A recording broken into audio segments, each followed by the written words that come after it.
Bien, alors vous avez vu cette belle image. Donc pour ceux qui n'auront pas l'occasion de voir les slides puisque vous êtes en train d'écouter l'audio, sachez que je suis en train de mettre une photo du... C'est quoi d'ailleurs? Est-ce que vous savez ce que c'est? Tabernacle. Ah oui, toi tu sais. Toi. Ok, c'est le tabernacle. Hein, si vous voulez voir de quelle manière ce tabernacle a été constitué, il suffit de lire Exode chapitre 25 jusqu'au chapitre 27. Et vous verrez que Dieu a dévoilé le plan du tabernacle à Moïse. Alors, il y a beaucoup de choses à dire. Et pourquoi j'ai voulu parler de cela? En fait, l'idée m'est venue lors du message de dimanche dernier, où j'ai parlé de ce que c'est qu'être appelé et d'être élu. Hein, pour ceux qui étaient présents, je pense que vous en souvenez. Et on avait parlé brièvement je crois, de ce qu'est l'Église et du temple que nous sommes. Et donc, j'ai réfléchi, je me suis dit, ce serait peut-être bien de voir que dans le plan de Dieu, il était prévu que le Seigneur fasse de nous un édifice. C'est pour ça que le titre de ce message, c'est « Bâtiment ou édifice ?» Point d'interrogation. Bâtiment ou édifice. Vous allez me dire, mais c'est quoi la différence? Elle est grande. Parce que sur le plan architectural, même si visuellement on peut l'appréhender de la même manière, la portée spirituelle est très différente. Un édifice, c'est biblique. C'est dans le sens où le Seigneur est en train de construire son œuvre. Sous l'ancienne alliance, qu'il était, je vous rappelle, que l'ombre des choses à venir, cet édifice a été construit visuellement pour qu'on puisse comprendre que derrière chaque matériau qui compose cet édifice, il y a une signification et une portée spirituelle. Sous la nouvelle alliance, il n'y a plus rien. Il n'y a plus rien de visuel. Rappelez-vous que le dernier édifice visuel a été détruit en 70 après Jésus-Christ par Titus et Vespasien. Et donc du coup, l'Église n'a pas eu d'autre choix, avec la persécution en plus qui s'accélérait, de se disperser et de rentrer dans la dimension de la Nouvelle Alliance. Et quelle est cette dimension de la Nouvelle Alliance? C'est une dimension spirituelle encore plus grande que celle sous l'Ancienne Alliance. Et Dieu, sous l'Ancienne Alliance, avait préparé le cœur de son peuple pour que, à travers ces choses visuelles, il soit préparé à expérimenter dans le temps de Dieu quelque chose de beaucoup plus fort et de beaucoup plus grand, mais qui ne se verrait désormais qu'avec les yeux de l'esprit. C'est la grande différence. Et je vous invite à regarder, à lire un passage, on va lire plusieurs passages, brièvement dans la Bible. Alors, un qui se trouve dans Éphésiens, chapitre 2.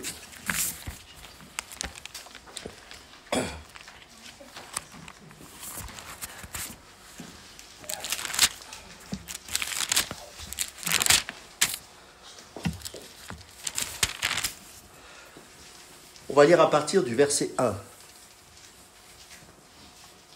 Vous étiez morts par vos offenses et par vos péchés, dans lesquels vous marchiez autrefois selon le train de ce monde, selon le prince de la puissance de l'air, de l'esprit qui agit maintenant dans les fils de la rébellion.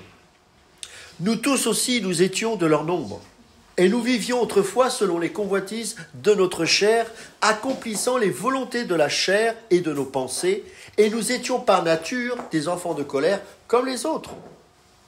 Mais Dieu, qui est riche en miséricorde, à cause du grand amour dont il nous a aimés, nous qui étions morts par nos offenses, nous a rendus vivants avec Christ, c'est par grâce que vous êtes sauvés, et nous a ressuscités ensemble et nous a fait asseoir ensemble dans les lieux célestes en Jésus-Christ, afin de montrer dans les siècles à venir l'infinie richesse de sa grâce par sa bonté envers nous en Jésus-Christ. Car c'est par la grâce que vous êtes sauvés, par le moyen de la foi. Et cela ne vient pas de vous, c'est le don de Dieu. Ce n'est point par les œuvres, afin que personne ne se glorifie. Car, et ça c'est le verset clé, verset 10, car nous sommes son ouvrage, ayant été créés en Jésus-Christ pour de bonnes œuvres que Dieu a préparées d'avance afin que nous les pratiquions. On va lire un autre passage Alors si on veut comprendre un peu plus la portée spirituelle de la nouvelle alliance, et bien évidemment de ce que nous sommes en tant qu'édifice, je crois qu'il est important de lire toute l'épître aux Hébreux qui nous parle vraiment de cette dimension de cette nouvelle alliance. Mais on va juste s'attarder sur Hébreux chapitre 10.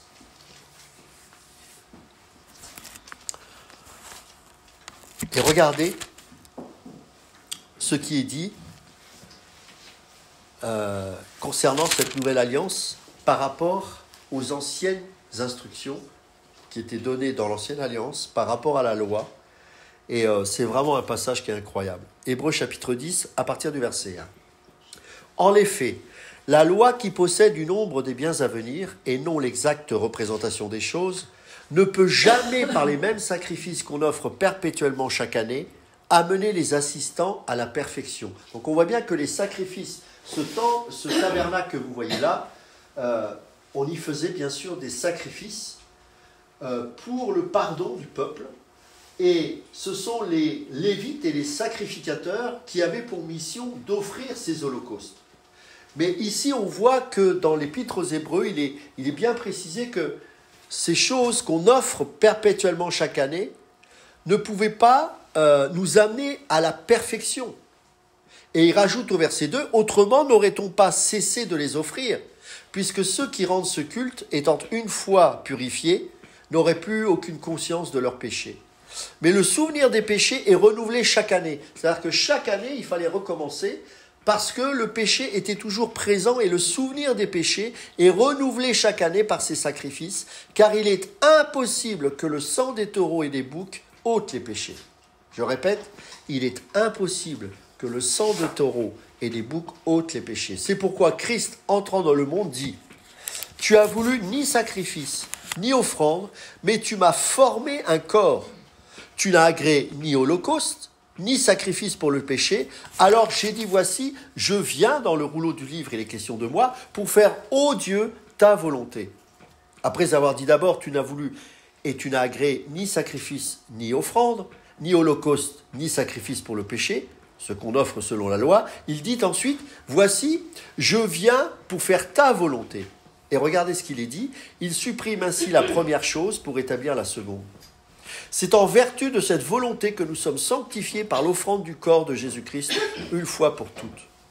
Et tandis que tout sacrificateur fait chaque jour le service et offre souvent les mêmes sacrifices qui ne peuvent jamais ôter les péchés, lui, après avoir offert un seul sacrifice, s'est assis pour toujours à la droite de Dieu.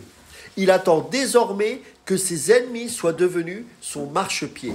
Car par une seule offrande, il a amené à la perfection pour toujours ceux qui sont sanctifiés. C'est ce que le Saint-Esprit nous atteste aussi, car après avoir dit « Voici l'alliance que je ferai avec eux, après ces jours-là, dit Seigneur, je mettrai mes lois dans leur cœur et je l'écrirai dans leur esprit. » Il ajoute « Et je ne me souviendrai plus de leurs péchés ni de leurs iniquités. » Or, là où il y a pardon des péchés, il n'y a plus d'offrande pour le sacrifice. Et regardez ce qui est précisé.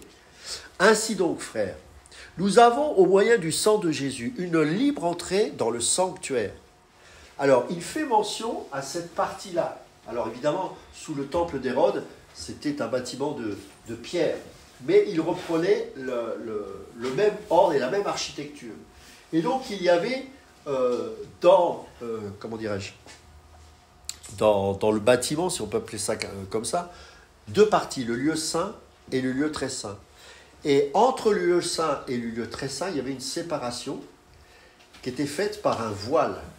Et quand Jésus-Christ est mort à la croix, il est bien dit dans les Écritures que le voile s'est déchiré de haut en bas, montrant ainsi que c'est Dieu qui a déchiré ce voile, parce que par son sacrifice, il est bien précisé ici que désormais, nous avons un libre accès auprès de Dieu. Nous pouvons rentrer dans ce lieu très saint, spirituel bien évidemment, puisque ce temple n'existe plus. Je parle du temple physique. Mais là encore, Dieu, qui est un grand pédagogue, il a voulu montrer de manière visuelle au peuple juif ce qui se passe spirituellement. C'est-à-dire que ce voile dans le temple d'Hérode qui a été déchiré voulait montrer au peuple juif que spirituellement désormais, il n'y a plus de séparation entre le Saint des Saints et son peuple. N'oubliez pas qu'à l'époque, seule une fois par an, le souverain sacrificateur pouvait rentrer dans le lieu très saint et offrir le sang des sacrifices. En dehors de ce moment-là et en dehors du souverain sacrificateur, personne ne pouvait rentrer dans le lieu très saint, sinon il était instantanément tué sur place.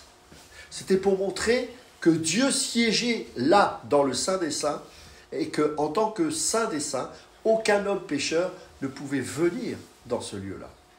Et dans sa grâce, Dieu permettait que le souverain sacrificateur, une fois par an, apporte le sang des sacrifices, préfigurant ainsi ce que le Seigneur est venu offrir au temple céleste, à savoir son propre sang, qui nous a rachetés. Désormais, il n'y a plus de distance entre Dieu et nous. Il n'y a plus besoin d'un sacrificateur exceptionnel qui a été nommé de la dynastie d'Aaron pour représenter le peuple, car désormais, 1 Pierre chapitre 2, versets 5 à 10 nous dit que nous sommes nous-mêmes un peuple de sacrificateurs. Désormais, nous sommes tous devenus souverains sacrificateurs, enfin pas souverains, mais sacrificateurs, et en tant que tels, nous avons, parce que Dieu nous a rachetés, nous a donné un statut, une nouvelle identité, une prêtrise royale, un sacerdoce royal, comme il est dit dans les Écritures, eh bien nous pouvons désormais accéder à Dieu. Il n'y a plus de séparation, il n'y a plus de voile. Et c'est le sens de toute l'épître aux Hébreux. Alors, maintenant, on va essayer, alors je ne vais pas tout expliquer et je ne vais pas non plus tout enseigner sur ça parce que à une époque j'avais écrit un livre sur ce sujet, mais ce serait trop long. Je vais juste prendre quelques idées principales, mais c'est pour que nous puissions comprendre la portée de ce que le Seigneur a fait de nous. Parce que vous savez, chaque matériau qui est utilisé ici pour ce temple, enfin pour ce tabernacle ça veut dire tente, hein, mais pour plus tard le temple, sous Salomon, eh bien, a une portée spirituelle. Et c'est ce que nous allons tenter de découvrir et nous y ferons une application pour nous aujourd'hui, parce que figurez-vous que tout ce que vous voyez là, sur cette image, c'est ce que devrait être l'Église d'aujourd'hui. Donc c'est important de comprendre, parce qu'au travers de la description de ces matériaux, vous allez connaître le cœur de Dieu pour son Église. Tout d'abord, la première chose que l'on constate ici, c'est qu'il y a un ordre. Et quand vous lisez Exode chapitre 25 jusqu'au chapitre 27, le début des consignes qui sont données à Moïse commence, d'après vous, par quoi? Il va commencer, là, si on veut construire ça par exemple, si on veut faire cette tente, on va commencer par quoi d'après vous? Je vous pose cette question. Imaginez, le Seigneur vous dit, ok, tu dois faire ce tabernacle. Vous allez commencer par quoi? Exact. La logique voudrait qu'on commence par ce qu'il y a autour, ici. Hein, c'est-à-dire ce rideau. Eh bien, c'est exactement l'inverse. C'est-à-dire que Dieu va donner les consignes d'abord, le lieu très saint et le lieu saint. Vous savez pourquoi? Tout simplement parce qu'il commence par lui. Car ce lieu saint, ce lieu très saint, c'est tout simplement la personne. En fait, l'Église, c'est Dieu. L'Église se préoccupe des affaires de Dieu d'abord. Et j'ai envie de dire exclusivement. L'Église n'est pas un lieu pour faire de la politique. Ce n'est pas un lieu pour faire du social, même si, bien sûr, parce que nous avons un cœur pour les perdus et pour les pauvres, etc., nous devons nous préoccuper des malheureux. Mais ce n'est pas ça. L'Église est là pour rendre un culte à Dieu. Et on voit ici dans les consignes que Dieu donne à Moïse, il commence par le Saint des Saints et ensuite il termine par le parvis. Il fait exactement la même chose dans Lévitique. Du chapitre 1 au chapitre 5, il va suivre exactement le même ordre. D'abord, les exigences de la sainteté de Dieu, puis les besoins personnels du pécheur. Vous voyez? En d'autres termes, la Bible, ma femme va sourire encore quand je dis ça, est christocentrique. C'est-à-dire que c'est pas, bien sûr, l'homme est là, hein, puisqu'il a fallu que Dieu se préoccupe du salut de l'homme. Mais la Bible nous parle de Dieu. L'Église est là pour parler de Dieu. de Dieu. J'ai écouté 5 secondes parce que ça me suffisait largement. Un pasteur qui prêchait sur quand on va chercher un emploi, il faut mettre un beau costume. C'est ridicule, mes amis. Il y a les gens du monde qui donnent les mêmes conseils. L'Église n'est pas là pour donner ce type de conseils. L'Église, elle est là pour prêcher le message de Jésus-Christ. Jésus-Christ crucifié et ressuscité. L'Église n'est pas là pour faire du coaching. L'Église, elle est là pour prêcher le Messie, pour prêcher Dieu.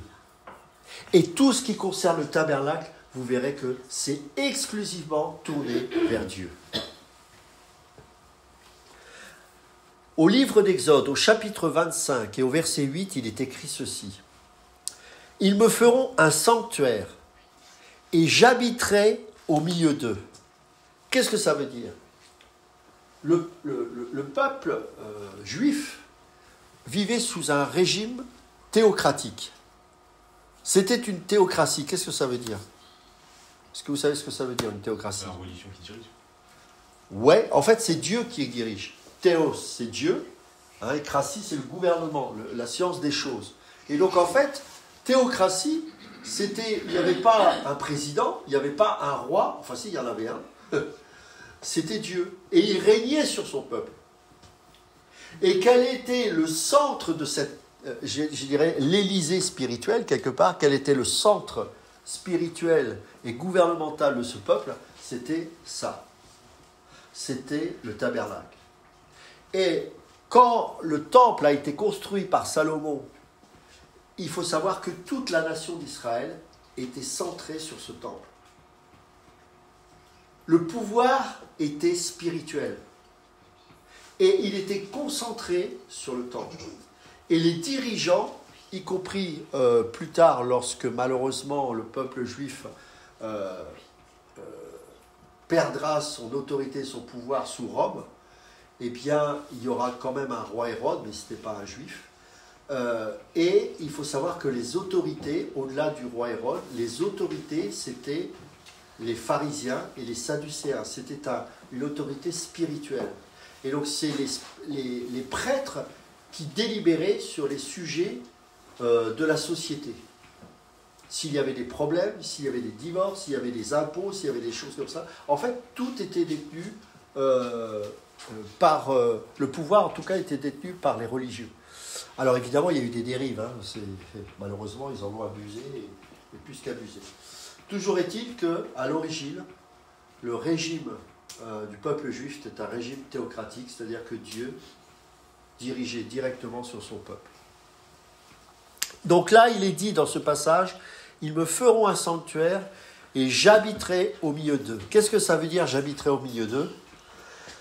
Ça veut dire que c'est moi, Dieu, qui donne les consignes. Ça veut dire que c'est moi, l'Éternel, qui ordonne les choses. C'est-à-dire que le peuple, en conséquence des ordres qu'il recevait de la part de Dieu, devait l'obéissance au commandement de Dieu, devait obéir au Seigneur. Ce n'est pas une démocratie. C'est pas, moi je pense que. C'est une théocratie. Dieu décrète, le peuple obéit. Dieu ordonne, le peuple obéit. Je sais que c'est des gros mots aujourd'hui, mais c'est pourtant la base d'un chrétien. C'est-à-dire qu'un chrétien, il écoute la voix de Dieu, il y a des ordres qui lui sont donnés, et il obéit. C'est aussi simple que ça. Regardez ce qu'il est dit dans 2 Corinthiens, chapitre 6, et au verset 16, et c'est Paul. N'oubliez pas que Paul était un juif religieux qui s'est converti, enfin qui a rencontré le Seigneur. Mais ce que je veux dire par là, c'est qu'il connaissait bien tout cela. Et regardez, il va utiliser les mêmes termes, mais avec une compréhension spirituelle de ce que voulait dire ce passage de Exode, chapitre 25, verset 8. Je lis 2 Corinthiens, chapitre 6, verset 16. « Car nous sommes le temple de Dieu vivant. Comme Dieu l'a dit, j'habiterai et je marcherai au milieu d'eux. Je serai leur Dieu et ils seront mon peuple. » Ah, c'est très intéressant ce qu'il dit là. « Car nous sommes le temple de Dieu vivant. Comme Dieu l'a dit, j'habiterai et je marcherai au milieu d'eux et je serai leur Dieu, et ils seront mon peuple. En fait, nous sommes devenus le temple de Dieu, et l'Esprit de Dieu est venu habiter en nous. Et lorsque Dieu donne des ordres, eh ben, le temple que nous sommes obéit. Et nous sommes à la fois cette maison-là, c'est Dieu qui y réside. Vous voyez la fumée là, dans cette image? Vous savez ce que c'est ça? C'est la présence de Dieu, tout simplement. Vous avez la fumée qui est ici dégagée par les sacrifices, qui étaient faits sur cet autel-là. Et ici, dans le Saint des Saints, il y avait la présence de Dieu. La nuit, c'était comme un feu, et le jour, c'était comme une nuée. C'est-à-dire que dans ce lieu très saint, c'était pas un jeu, mes amis. Il y avait vraiment la présence de Dieu. Dieu, vous ne pouvez pas le mettre dans une maison ni dans une tente, bien évidemment. Mais là, entre les chérubins, on le verra plus tard, siégeait la présence de Dieu. À la Pentecôte, le Saint-Esprit est venu sur ses enfants. Lorsque vous êtes nés de nouveau, le temple qui était mort et vide que vous étiez a été dédicacé. De la même manière que lorsque Salomon, lorsqu'il a fini la construction du temple, dans sa prière a dit « Maintenant, Seigneur, viens, car c'est ta maison », la gloire de Dieu, la Bible nous dit qu'elle est descendue dans le temple et que les Lévites eux-mêmes et les sacrificateurs ont été expulsés du temple tellement la présence de Dieu était glorieuse. Quand vous êtes nés de nouveau, sachez qu'il s'est passé une chose très importante. C'est qu'à partir de cet instant où le Saint-Esprit est venu sur votre vie et a dédicacé le temple que vous êtes, Paul dira « Vous ne vous appartenez plus à vous-même. » C'est plus vous qui dirigez, c'est plus moi qui dirige ma vie. C'est le Seigneur. La nouvelle naissance est aussi définie par le fait que vous ne vivez plus pour vous-même, mais en rapport avec Dieu. C'est pour ça que par rapport au message que je disais dimanche dernier, il y a beaucoup d'appelés mais peu d'élus, parce que les appelés n'ont pas envie d'abandonner leur ego. Ça ne veut pas dire que l'élu ou celui qui est né de nouveau vit mieux que les autres, mais il fait tout pour plaire à son maître, parce qu'il sait que désormais, c'est lui qui dirige nos pas. C'est très différent. Vous savez, il y a plein de gens qui peuvent vous dire, comme on dit aux États-Unis, born again, ou né de nouveau, mais qui n'en connaissent pas véritablement le sens. Paul dira dans Galates chapitre 2, verset 20, « Ce n'est plus moi qui vis, c'est Christ qui vit en moi. » Qu'est-ce que ça veut dire, ça? Ça ne consiste pas à mettre un beau costume pour faire un bon entretien d'embauche, comme me disait ce pasteur. C'est de prêcher cette nouvelle naissance. Et en quoi elle consiste? Tu ne vis plus pour toi-même. C'est pour ça que le temple du Saint-Esprit que nous sommes a besoin d'être nourri de Dieu. Pas de conseils, mais de Dieu. Parce que l'Esprit qui est en vous va attester que ce qui est dit est juste et vrai, si toutefois ça l'est bien évidemment, et ce qui va nourrir votre foi, c'est cela, mes amis. Car la foi vient de ce que l'on entend, et ce que l'on entend vient de la parole de Dieu. Romains chapitre 10, verset 17. D'accord? Donc, j'habiterai et je marcherai au milieu d'eux. Éphésiens chapitre 2, verset 19 jusqu'au chapitre 3. Regardez ce qu'il est dit. Ainsi donc, vous n'êtes plus des étrangers ni des gens du dehors, mais vous êtes concitoyens des saints, gens de la maison de Dieu. Vous avez été édifiés sur le fondement des apôtres et des prophètes, Jésus-Christ lui-même étant la pierre angulaire. En lui, tout l'édifice bien coordonné s'élève pour être un temple saint dans le Seigneur. En lui, vous êtes aussi édifiés pour être une habitation de Dieu en esprit.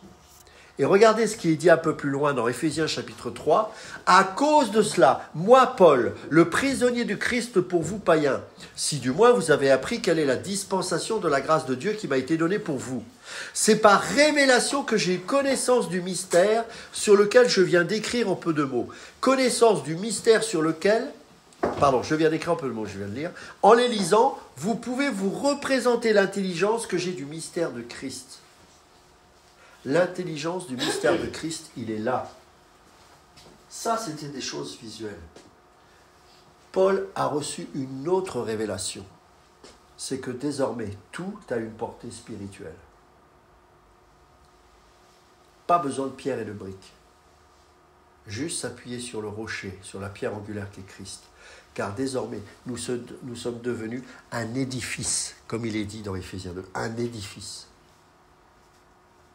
Et cet édifice a besoin de se construire pour être conforme à cette Jérusalem céleste qui nous sera présentée en son temps.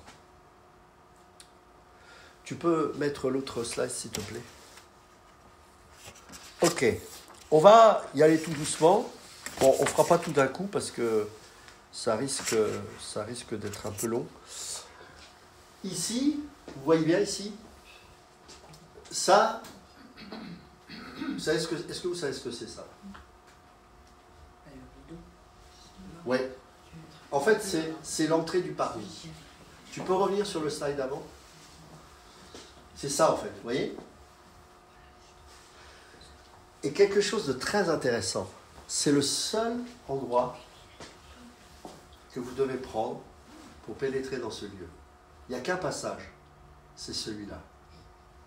Et vous remarquerez que ici, là, l'entrée que vous voyez n'est pas de la même couleur que ce que vous voyez autour.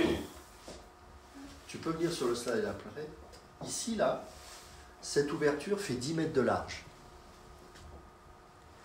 Et lorsque vous allez dans le lieu saint et le lieu très saint, c'est 2 mètres de large. Il y a beaucoup d'appelés, 10 mètres, mais peu d'élus, 2 mètres. Ensuite, Jésus dira, celui qui ne passe pas par la porte est un brigand et un voleur. Il dira, je suis le chemin, la vérité et la vie. Nul ne vient au Père que par moi. Le seul salut se procure qu'au travers de Jésus-Christ. Et Jésus-Christ seul, celui qui ne passe pas par là, est un brigand et un voleur. Et pourquoi je vous dis que ici ça représente Dieu? C'est parce que les couleurs ici que vous voyez, il y a 4 couleurs. Du rouge, du pourpre, du blanc et du bleu. Le blanc, ça nous parle du ciel. Le bleu, pardon, ça nous parle du ciel. Le blanc, ça nous parle de sa pureté. Le rouge, ça nous parle, c'est le pourpre plus exactement. Le pourpre, ça nous parle de sa majesté, de sa royauté. C'est la couleur du manteau du roi. Et le cramoisi, ça nous parle, donc le rouge, quelque part, le sacrifice du sang de Jésus. Les 4 couleurs de la divinité de Christ. Donc en fait, c'est pour ça que seule cette entrée était représentée par ces 4 couleurs. Ça veut dire que pour y rentrer, c'est Dieu seul qui nous donne l'accès. Et si l'entrée est beaucoup plus large que l'entrée du lieu saint et du lieu très saint, c'est parce que Dieu appelle toute race. Les noirs, les blancs, les jaunes de tous les pays. Venez à moi, vous tous qui êtes fatigués et chargés, et je vous donnerai du repos. Il veut que tous parviennent au salut. Tous dans le sens, pas que tout le monde soit sauvé, mais que, quel que soit l'individu, qu'il puisse être au bénéfice de ce salut. Ensuite, il y a donc 3 accès. Premier accès, on vient de le décrire ici, qui nous amène au parvis. Deuxième accès qui nous amène au lieu saint. Et troisième accès qui nous amène au lieu très saint. Est-ce que vous savez comment les Juifs appelaient ces 3 accès? Quand Jésus parle, vous remarquerez que si vous étudiez les endroits où Jésus prêche, il va étudier à chaque endroit particulier du temple. Quand il va parler de « Je suis la lumière du monde », il va parler dans le parvis des femmes, là où on met pendant les Hanouka les lumières. Donc à chaque fois qu'il va prêcher, il va prêcher pour que les Juifs puissent voir la portée spirituelle de ce qui a été construit pendant des siècles. Vous comprenez? Donc, c'était quoi la question que j'avais posée? Le nom des paroles. Merci. Donc, est-ce que vous savez comment étaient nommés ces trois accès? Les Juifs les appelaient d'abord les trois portes. La porte du chemin, c'est celle-ci, d'accord, qui nous mène au parvis. La porte de la vérité qui nous amène au lieu saint. Et la porte de la vie qui nous amène au lieu très saint. Pourquoi? Parce que là où il y a la vie, c'est parce qu'il y a la présence de Dieu qui se trouve dans le lieu très saint. C'est pour ça que Jésus dira, je suis le chemin, la vérité et la vie. C'est-à-dire qu'il est en train de leur dire, je vais briser toutes ces portes et vous faire pénétrer dans ce qui est la source de vie, qui est moi. Nul ne vient au Père que par moi. Vous comprenez? 1 Pierre chapitre 2, versets 4 à 9. Approchez-vous de lui, pierre vivante, rejetée par les hommes, mais choisie et précieuse devant Dieu. Vous-même, comme des pierres vivantes, édifiez-vous pour former quoi? Une maison spirituelle. Un saint sacerdoce, afin d'offrir des victimes spirituelles agréables à Dieu par Jésus-Christ. Car il est dit dans l'Écriture, voici, je mets en Sion une pierre angulaire, choisie, précieuse, et celui qui croit en elle ne sera point confus. L'honneur est donc pour vous qui croyez. Mais pour les incrédules, la pierre qu'ont rejetée ceux qui bâtissaient est devenue la principale de l'angle. Et une pierre d'achoppement et un rocher de scandale. Ils s'y heurtent pour n'avoir pas cru à la parole, et c'est à cela qu'ils sont destinés. Vous, au contraire, vous êtes une race élue, un sacerdoce royal, une nation sainte, un peuple acquis, afin que vous annonciez les vertus de celui qui vous a appelé des ténèbres à son admirable lumière. Vous qui autrefois n'étiez pas un peuple, et qui maintenant êtes le peuple de Dieu, vous qui n'aviez pas obtenu miséricorde, et qui maintenant avez obtenu miséricorde. L'Église, mes amis, est un édifice spirituel. Donc ici, on voit l'entrée du sanctuaire. Tout autour, est-ce que vous savez ce que c'est ça? Donc on a vu qu'effectivement c'était des tapis. Tu peux revenir sur, David, sur la première image. Donc vous voyez que ça couvrait tout le tour. En fait, c'est du lin. Le blanc que vous voyez là, c'est du lin. Et en fait, le lin préfigure la justice. Rappelez-vous, dans le livre de l'Apocalypse, chapitre 19, verset 8, il est dit « Et il lui a été donné de se revêtir d'un fin lin, éclatant pur, car le fin lin, ce sont les œuvres justes des saints. » Ce tapis mesurait 2,50 m de haut. C'était pour montrer ça symbolisait l'impossibilité de franchir cet endroit. C'est-à-dire que de l'extérieur, vous ne pouviez pas voir ce qu'il y avait à l'intérieur. Vous ne pouvez pas voir ce qui s'y passait. 2,50 m, c'était au-dessus de toute taille normale. Donc, on ne pouvait pas voir. En ce qui concerne ce fin-là, il y a quelque chose qu'il faut retenir, c'est que les souverains sacrificateurs et les sacrificateurs tout court avaient comme sous-vêtements des sous-vêtements en lin. Est-ce que vous savez pourquoi? On est dans un pays où il fait chaud, n'est-ce pas? Et on sait que quand il fait chaud, très souvent, les gens utilisent des chemises en lin ou des vêtements en lin. Est-ce que vous savez pourquoi? Pourquoi le lin est plus agréable à porter en été que du coton, par exemple? C'est de la transpiration. Exactement. C'est parce que ça retarde le processus de sudation, donc de transpiration. Et pourquoi Dieu voulait absolument que les sous-vêtements des souverains sacrificateurs soient en lin? Pour éviter la transpiration. Pourquoi? Que symbolise la transpiration d'après vous? Le travail. Exactement. Genèse chapitre 3 verset 19. C'est à la sueur de ton visage que tu mangeras du pain, jusqu'à ce que tu retournes dans la terre. Donc c'est une malédiction en fait. C'est-à-dire qu'il n'y a pas l'œuvre humaine qui apparaît là-dedans. C'est-à-dire que l'effort humain qui est symbolisé par la transpiration n'avait pas lieu d'être. Et donc le vêtement en lin était le vêtement qui était le vêtement de la justice de Dieu et qui permettait de retarder le processus de transpiration parce que tout ce qui transpire de l'homme n'est pas agréé de Dieu. Et le fait de travailler pour Dieu en tout cas ce que l'on croit, le fait de travailler avec ses propres efforts personnels qui procurent de la transpiration, c'est ce qu'on appelle des œuvres charnelles. Alors que le Seigneur acceptera uniquement ce qu'on appelle l'œuvre accomplie. C'est quoi l'œuvre accomplie? C'est ce que Jésus a fait à la croix. Vous voyez tout ce que ça symbolise? Donc la face est du parvis comportait une large entrée de 10 mètres de long.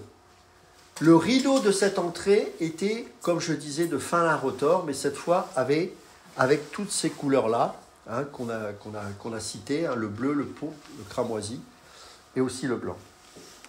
Alors, tu peux aller dans le slide, tu prends le slide suivant, s'il te plaît. Tu peux... Encore, donc ça on l'a vu, voilà. Va juste après, et après on reviendra là-dessus. Vous voyez, là on arrive dans le tabernacle en lui-même, hein, la tente. Et vous remarquerez que cette tente, il y a bien sûr le premier rideau, hein, qui cache le lieu saint. Et vous avez ici des tapis. Alors on ne voit pas bien ici, je suis désolé, le fond d'écran est vert, mais il y a 4 tapis, vous voyez? Donc tu peux revenir sur le slide d'avant, s'il te plaît. Le premier tapis est quelque part le seul qui était visible, c'est celui-ci. Ça veut dire que, imaginez, vous avez une vision d'hélicoptère, là, vous remontez dans le temps, vous faites de la science-fiction, vous prenez un hélico, vous regardez le tabernacle de dessus, la seule chose que vous voyez, c'est ça. C'était ce qu'on appelait une peau de dauphin. Alors, on n'est pas sûr de la traduction, certains disent, est-ce que c'est vraiment une peau de dauphin, d'autres disent, est-ce que c'est une peau de blaireau, l'animal? On ne sait pas trop, ce n'est pas très important. Ce qui compte, c'est ce que ce tapis représente. En fait, ce tapis, c'est une simple peau qui n'a pas de couleur particulière et qui représente l'humanité de Jésus-Christ. Rappelez-vous, dans Isaïe 53, il est dit qu'il n'avait ni éclat ni beauté. Et donc, quand les hommes voyaient Jésus, qu'est-ce qu'ils voyaient en lui quand il était sur la terre? Mais ils voyaient que ça. Ils voyaient que ce tapis qui n'était visible que de l'extérieur, c'est-à-dire son enveloppe charnelle. En plus, apparemment, c'était pas un homme d'une extrême beauté ou avec un charisme particulier. Enfin, je suppose qu'il en avait quand même, mais avec une beauté particulière. Non, c'était un homme. Et c'est pour ça que les Juifs l'ont méprisé. Peut-il venir quelque chose de bon de Nazareth? Bon, il était de Bethléem, ils ne le savaient pas, ils n'avaient pas compris. Toujours est-il que même ses frères l'ont méprisé. Sauf que, regardez, il y a 3 autres tapis derrière. On trouve ici un tapis en peau de bélier. Alors, ce tapis était rouge. On ne le voit pas bien ici, je suis désolé avec l'écran, mais le tapis était rouge. Ça nous parle de quoi? Non, pas cette fois. Exact, le sacrifice. C'est-à-dire que cet homme-là, hein, avec cette peau de dauphin, a versé son sang, le deuxième tapis qui est rouge. Et vous avez un troisième tapis ici, qui est en poil de chèvre et qui était de couleur blanche, on va dire. Qu'est-ce que ça veut dire, ce troisième tapis, d'après vous? Exactement. Le sang a cette vertu, le sang de Christ, de purifier les péchés. Et ensuite, qu'est-ce que vous voyez là? Le quatrième tapis, qui était un tapis brodé par des artistes. Il y avait des chérubins qui étaient dessinés dessus, et on y retrouve ces fameuses 4 couleurs, le blanc, le pourpre, le cramoisi et le bleu. Le bleu nous parle du céleste, le blanc de la pureté du Seigneur, de Dieu, le pourpre, la royauté, et le cramoisi, le sang, le sacrifice. En d'autres termes, le plus beau des tapis ne se voyait pas, mais par contre pouvait se voir de l'intérieur. C'est-à-dire de l'extérieur, vous voyez la peau de dauphin, l'humanité de Christ, mais pour y percevoir sa divinité, il fallait être dans le Saint des Saints. Est-ce que vous comprenez? Ça veut dire que seuls les sacrificateurs pouvaient voir ce beau tapis parce qu'ils avaient accès au lieu saint. Tu peux maintenant passer au slide suivant. Devant, vous avez le premier rideau qui donne accès au lieu saint, et vous remarquerez que là encore, il est de 4 couleurs. Le blanc, le rouge, le pourpre et le cramoisi. Et là, on voit encore que ceux qui sont destinés à l'élection et ceux qui appartiennent au Seigneur, eh bien, c'est encore lui qui donne l'accès. Mais là, cette largeur n'est plus de 10 mètres, mais de 2 mètres. Pourquoi? Est-ce que tu peux aller au slide suivant, s'il te plaît? Parce qu'on y rentre, mais avant ça, il y a un ordre, mes amis. Tu peux remettre, excuse-moi, le tout début, le premier slide. Voilà. Avant de rentrer dans ce rideau-là, il y a des étapes à franchir, mes amis. La première étape, c'est ça. C'est l'autel des sacrifices. Tu peux revenir? Voilà. C'est-à-dire que la première chose que vous voyez une fois que vous franchissez le parvis, c'est ça. Et c'est quoi ça? Ben, c'est tout simplement l'endroit où on sacrifiait les holocaustes. Ça nous parle de la croix. Celui qui est né nouveau est passé par la croix. C'est-à-dire qu'il est mort, mes amis. Il est cramé. Un né nouveau est d'abord cramé dans sa chair. Ça ne veut pas dire que sa chair ne se manifestera pas, bien évidemment. Il aura encore bien des luttes, bien des combats, et il devra progresser dans sa marche avec Dieu. Mais dès l'instant où il va expérimenter la nouvelle naissance, il va être cramé, il va être consumé sur l'autel des sacrifices. Parce qu'il saura qu'il a été crucifié avec Christ. Il est mort avec Christ, mais il est ressuscité avec lui. Si tu peux passer le slide après, s'il te plaît. Et là, qu'est-ce qu'il y a? Un bassin. Le bassin était en airain. Que représente le bassin? Est-ce que vous savez? Exactement. C'est-à-dire qu'ensuite, avant d'aller dans ce lieu saint, ils se purifiaient. Pourquoi? Parce que, évidemment, ils avaient touché les animaux, ils avaient fait les sacrifices, et ensuite, pour rentrer dans le lieu saint, ils devaient se purifier. Dans l'Épître et aux Hébreux, il est dit quoi? Que sans la sanctification, nul ne verra le Seigneur. Ça veut dire quoi? Ça ne veut pas dire que si tu ne te sanctifies pas, tu ne vas pas au ciel. Ce n'est pas le sens de ce verset. C'est que nous avons été, le mot ici, c'est Kodesh. Kodesh veut dire saint en hébreu, et ça veut dire quoi principalement? C'est à part, tu as été mis à part. Tout comme les sacrificateurs, lorsque Moïse leur a ordonné de revêtir ses vêtements, ils ont été mis à part du peuple. Est-ce que vous savez que vous avez été mis à part du monde? Vous êtes saints. Vous êtes passé par ce bassin de purification. Vous avez été mis à part, pourquoi? Parce que Dieu vous a choisi et il vous a mis à part.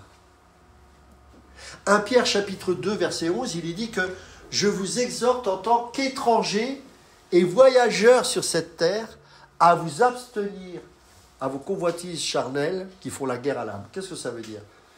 Parce que vous êtes saints, vous avez été sortis du monde et donc vous êtes considérés comme des étrangers et des voyageurs, tout comme l'était ce peuple pendant 40 ans dans le désert.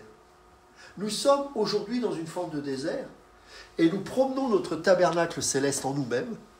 Et en tant qu'étrangers et voyageurs sur cette terre, nous avons été mis à part, et ce qui fait que nous devons rentrer dans notre nouvelle identité, c'est-à-dire je me mets à part. Il y a des choses que je ne peux plus faire. Il y a des choses que je ne dois plus faire. Pourquoi? Pas parce que je dois être sauvé, non, parce que je suis sauvé.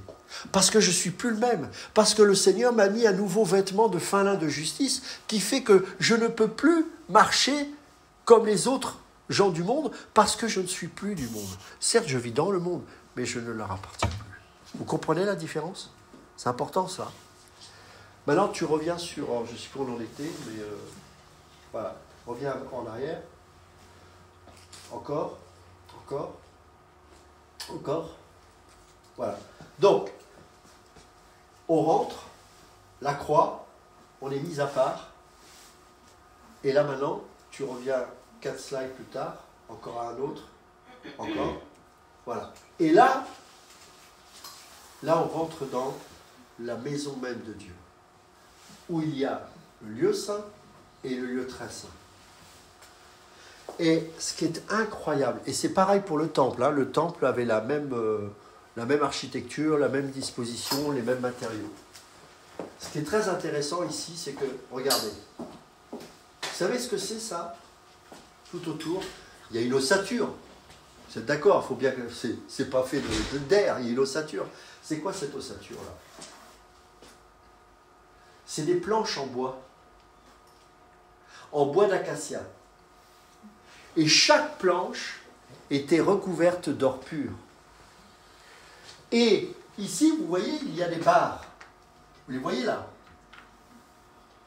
Ces barres servaient à rapprocher toutes ces planches entre elles. Mais vous remarquerez qu'il y a sur ces 5 barres, une qui est à l'intérieur de ces planches et qui ne se voit pas. Eh bien, mes amis, ces planches représentent plusieurs choses. Elles sont en bois, et ça nous parle de l'humanité de Christ, mais aussi nous, qui sommes humains, et nous sommes unis tous ensemble. Quelque part, nous sommes ces planches. Mais Dieu a pris soin de recouvrir chacune de ces planches d'or pur. Pourquoi? Parce qu'en fait, nous représentons Dieu. Et ces planches nous parlent aussi du Christ, c'est-à-dire que bien qu'étant homme, il est aussi Dieu. Ces planches qui sont unies par ces barres étaient en or. C'est Dieu qui unit les planches que nous sommes. Mais vous remarquerez qu'il y en a une qui ne se voit pas et qui est la principale de ces 5 barres parce que c'est au travers d'elle qui traverse les planches de l'intérieur qui fait que ces planches ne peuvent plus se séparer. Vous savez ce que c'est? C'est le Saint-Esprit. Il n'est pas là pour parler de lui-même. C'est dans l'épître, c'est dans l'évangile de Jean. Vous vous souvenez de ce passage? Mais il vous rappellera toutes choses. Et en fait, ça, ce que vous ne voyez pas, c'est l'œuvre du Saint-Esprit qui sert à l'unité des croyants. Ensuite, vous voyez qu'il y a un socle ici, qui est en argent.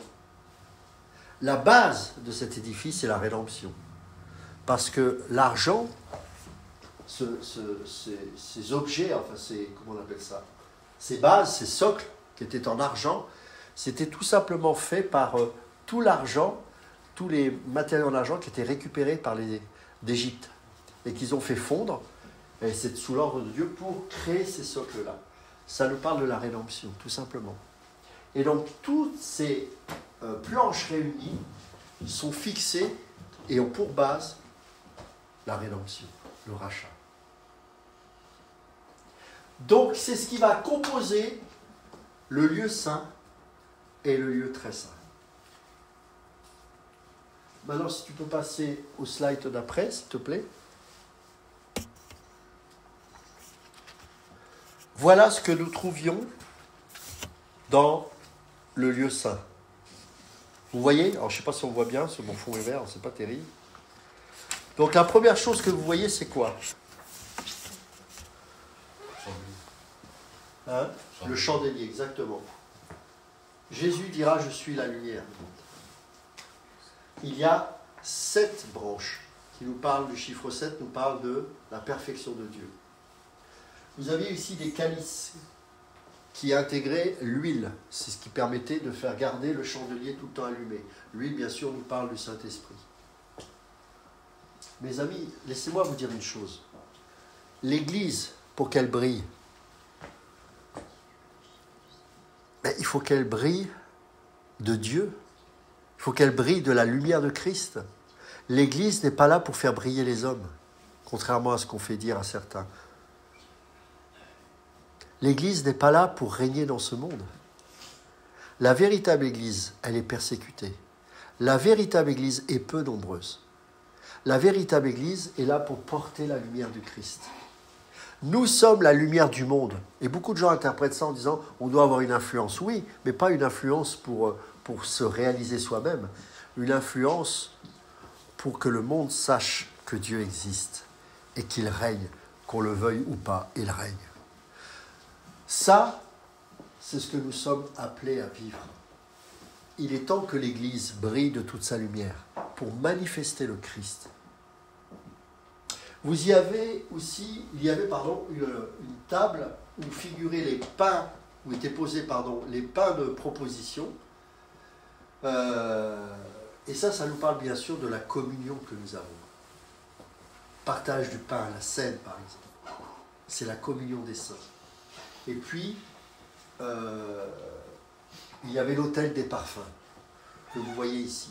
Et l'autel des parfums, c'est quoi? C'est ce que nous avons fait, c'est ce que nous faisons encore. C'est louer Dieu, c'est l'honorer. C'est lui dire combien il est bon, combien il est grand. Ce sont notre intercession, notre prière, tout ce qui fait que ces choses-là montent au Seigneur. Le prochain message, je parlerai du lieu très saint, parce que ça mérite un message à part entière. Donc je vais m'arrêter au lieu saint. Ce que je voudrais que vous compreniez, c'est que la seule chose au travers de laquelle Dieu est impliqué, c'est sa gloire. Pas la nôtre, c'est sa gloire. Quand vous rentriez dans le lieu saint et le lieu très saint, est-ce que vous voyez l'acacia? Non, vous voyez que l'or. Quand vous leviez la tête vers le ciel, qu'est-ce que vous voyez? Le plus beau des tapis qui était à l'intérieur et qui nous parle de Dieu. Quand vous regardez le chandelier, il était d'or pur, là encore de l'or. Même la table en bois était recouverte d'or pur.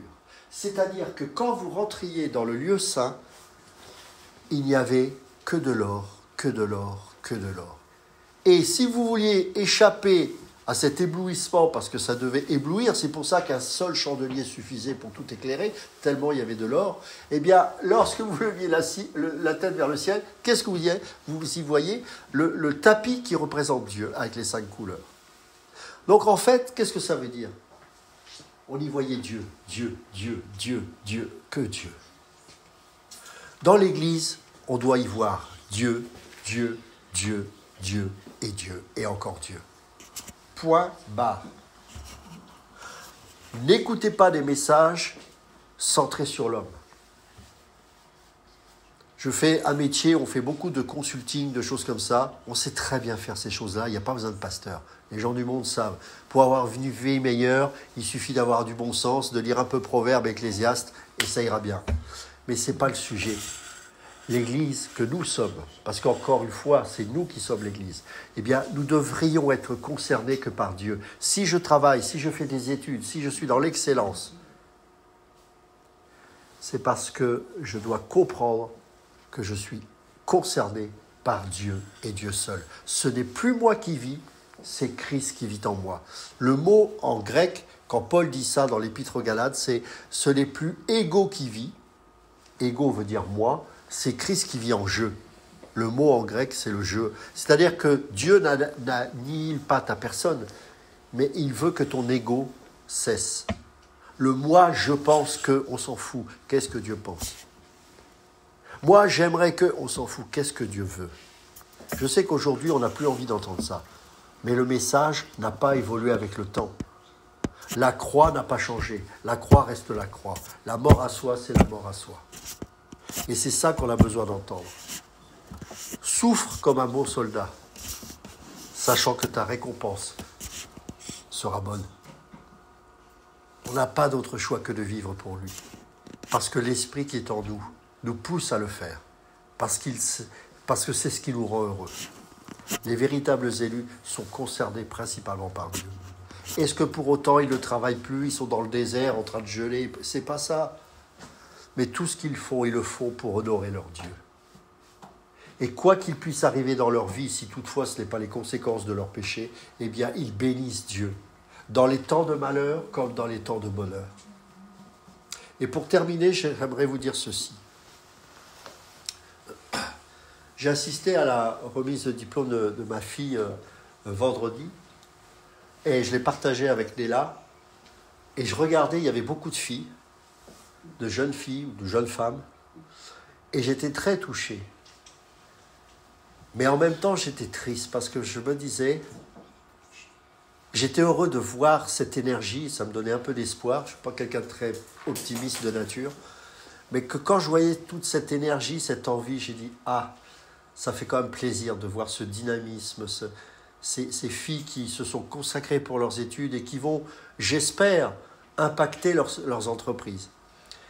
Mais en même temps, j'étais triste parce que je me disais, et je l'ai confessé à Néla, j'ai dit, nous les hommes, on est quand même passé à travers. On n'a pas fait le job. Je vous le dis franchement, on n'a pas fait le job. Et heureusement qu'il y a eu des femmes qui, quelque part, n'ont pas attendu que l'homme se réveille pour faire ce qu'elles avaient à faire. Vous savez, l'Église, c'est l'épouse. C'est l'épouse de Christ. Et nous, en tant qu'hommes et maris, nous représentons quelque part l'autorité de Christ. Mais quand je vois ce que l'homme en a fait, c'est bien triste. Et heureusement que certaines femmes se sont dites, elles ne sont pas décidées de remplacer l'homme, c'est pas ça. Mais il faut bien faire quelque chose puisque l'homme ne se lève pas. Et je suis triste de voir que finalement dans l'Église prend la place de l'homme et l'homme prend la place presque de la femme, c'est-à-dire que il se féminise, il perd sa force et sa crédibilité dans le fait qu'il ne veut plus protéger le plus faible. Et du coup, tout est inversé. Et toutes ces jeunes filles vont prendre des coups dans les entreprises parce qu'on ne fait pas de cadeaux. Moi, je vis dans un univers très masculin parce qu'on est dans le monde de la chaudière, il n'y a pas beaucoup de femmes. Mais les quelques femmes, dont ma manager, c'est une femme, elle a dû se battre dans le bon sens du terme pour faire reconnaître son autorité, enfin pas son autorité, sa crédibilité, voilà, en tant que professionnel. Et je me dis que nous, en tant qu'hommes, on a besoin de redonner un sens à l'Église. L'Église, elle est centrée sur Dieu. Et comment ça se manifeste ? Bon, elle est partie, donc ça me met plus à l'aise, parce qu'elle a des choses à faire. Moi, je reconnais que quand je vois mon épouse, je discerne un peu l'Église. Pourquoi ? C'est une femme qui aurait pu être journaliste, voire diplomate, de par son arrière-plan. Nous étions fiancés, pas encore mariés, déjà. La vision que nous avions en commun, c'était d'avoir des enfants. Elle a tout abandonné. Je ne lui ai rien demandé. C'est un choix que nous avons fait ensemble d'avoir des enfants. Mais à partir du moment où on a eu des enfants, elle a mis de côté tous ses talents, tous ses dons, ses diplômes, ses capacités pour se concentrer sur mes enfants. Quelque part, on a l'image d'une église qui se sacrifie pour Dieu. Le résultat, c'est notamment le diplôme de ma fille, et puis plus tard les autres diplômes de mes enfants. C'est pas le diplôme, c'est pas ça qui compte, comprenez bien mon langage. Mais ce que je veux dire, c'est que si nos enfants sont là, c'est parce qu'elle a fait ce choix de se sacrifier. Pourquoi Jésus est aussi peu valorisé aujourd'hui ? C'est parce que l'Église ne se sacrifie pas. Bien sûr, c'est au Seigneur, c'est le Seigneur qui s'est sacrifié. Mais le sacrifice de l'Église, c'est quoi ? C'est tout simplement cesser d'exister par elle-même pour redevenir le corps de Christ. C'est pas de devenir la tête et non la queue, comme disent certains qui n'ont rien compris à ce passage. C'est que nous devons être le corps, et le corps, il est soumis à la tête. Et le corps ne peut bouger que si la tête ordonne les choses. Mon épouse, quand je réfléchissais à ça, j'ai dit, mais quelque part, elle symbolise un peu ce que devrait être l'Église.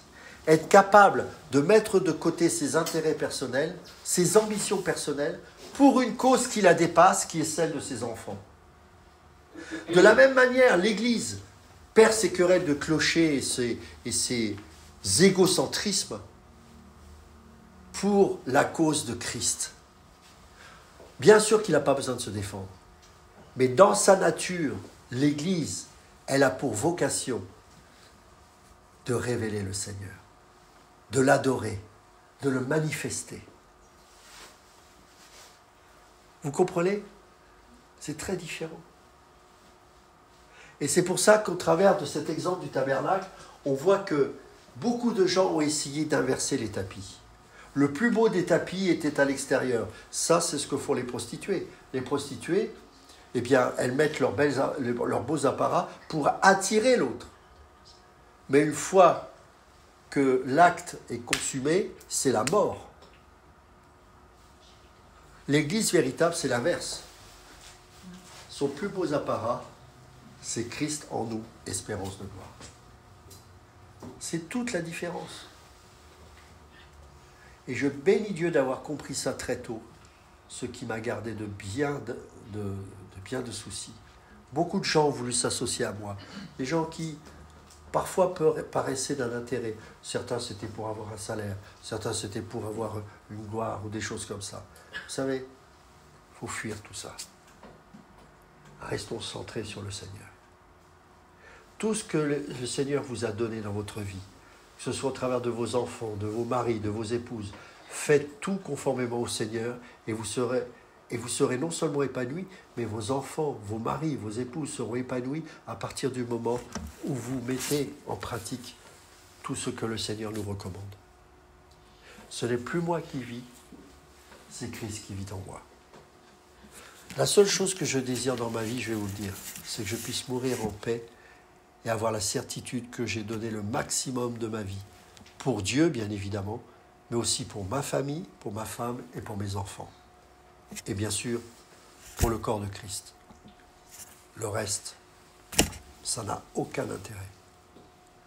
Et je crois que tout enfant de Dieu doit vivre avec cette compréhension de ce qu'est le royaume de Dieu. On va prier. Seigneur, je te rends grâce pour tout ce que tu fais. Je te rends grâce pour tout ce que tu nous donnes. Je sais, Seigneur, que la séduction est grande, mais que tes élus seront gardés de cette séduction. Même si parfois nous pouvons nous remettre en question, nous poser des questions, nous dire, mais est-ce bien raisonnable, tout ce que nous voyons? Est-ce que c'est pas nous qui sommes dans le faux? Seigneur, ta parole nous ramène à chaque moment, à chaque fois, sur ta vérité, sur ta personne. Merci Seigneur. Merci pour le temple que nous sommes désormais. Merci pour l'Esprit de Dieu qui nous anime au travers de ta parole. Et nous voulons te rendre un culte pour toutes ces choses. Merci de bénir la suite de cette journée, que tous ensemble, chacun dans nos foyers, nous puissions continuer à t'honorer, à te servir du mieux que nous pouvons, malgré nos imperfections. Et que, au temps convenu, nous puissions nous réjouir de ta venue. Que ton nom soit béni, Jésus. Amen. Amen.